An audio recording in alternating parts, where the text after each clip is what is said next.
Je vous remercie, Richard, d'abord pour cet échange extrêmement important et je remercie le New York Forum Institute et je salue les collègues qui partagent avec moi ce plateau aujourd'hui. Je voudrais également remercier la Commission économique de l'Afrique qui travaille instamment avec nos ministres, mais aussi l'Union africaine à travers la task force qu'elle a mise en place pour s'occuper de la problématique de la dette et de l'annulation de la dette en Afrique. Le constat a été unanime. Cette crise, cette pandémie du Covid-19 a montré que quel que soit le niveau de développement des pays, qu'ils soient pays du G20, pays même du G8 ou du G7, pays africains ou pays en développement, nous n'avons pas pu apporter les réponses appropriées. Nous avons tous été surpris par l'ampleur de la pandémie et malgré les progrès scientifiques, malgré la richesse du monde et de la planète, les systèmes sanitaires globalement ont été défaillants. En tout cas, n'ont pas été capables d'endiguer les conséquences de la maladie. Cela doit nous amener à réfléchir sur le modèle de développement. Finalement, quelle est la finalité de notre humanité? Nous considérons que malgré les financements très importants qui sont consolidés quotidiennement dans les bourses, les transactions qui se chiffrent en trillions de dollars par jour, l'humanité n'a pas été capable, de développer une solidarité entre les pays. Malgré les appels et malgré, en fait, le comportement de l'Afrique, et le président Issoufou vient de le dire, sans moyens importants, l'Afrique a pu quand même être résiliente en termes de nombre de contaminations et en termes de nombre de décès. C'est clair qu'il y a encore des choses que nous ignorons sur le virus, sur le pourquoi de cette résilience de l'Afrique.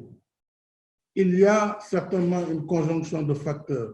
Mais ce qui a manqué, malgré les efforts au départ, tout à fait louables du G20, d'aller vers un moratoire sur la dette bilatérale, évidemment, c'était un pas, mais un pas insuffisant.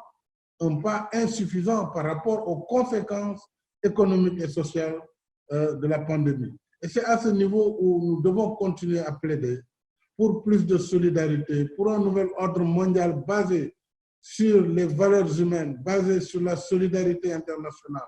Et je dois dire au moment où je vous parle que je me sens un peu triste de constater que, en fait, la pandémie n'a pas suffisamment donné les leçons à l'humanité. Aujourd'hui, vous avez des pays qui ont les capacités de dire nous levons 1 000 milliards de dollars, nous levons 2 000 milliards de dollars. La simple évocation de cette volonté suffit à ces pays pour mobiliser ces ressources. D'autres pays comme les nôtres, malgré leurs efforts, ne sont pas en mesure aujourd'hui de lever 2 000 milliards de dollars ou 3 000 milliards de dollars pour faire face, non seulement à la riposte sanitaire, parce que nous sommes dans ce combat au quotidien, jour comme nuit, pour justement contenir la maladie, ne sont pas en mesure de prendre les protections pour leurs entreprises et pour préserver les emplois. C'est donc il y a une injustice qui vient, en tout cas que le Covid vient encore de prouver, et il faut que ce système international change. Moi, je plaide pour un renouveau mondial basé sur plus de justice sociale, plus d'équité, puisque ce que nous vivons, c'est encore les conséquences d'un modèle économique qui découle de la Seconde Guerre mondiale, et tout a été bâti sur ce modèle alors que l'Afrique n'était pas indépendante. Aujourd'hui, 1,3 milliard d'Africains, qu'est-ce qu'ils vont faire lorsqu'il y aura le vaccin et que les pays qui vont le découvrir n'acceptent pas de partager ce vaccin pour tous? Donc, nous plaidons aussi pour que le vaccin, quel que soit le pays qui va le découvrir, soit un vaccin mis à la disposition de l'ensemble de l'humanité. Donc, moi, je me situe au niveau des valeurs, au niveau de la vision nouvelle, pour une solidarité nouvelle, pour un monde nouveau.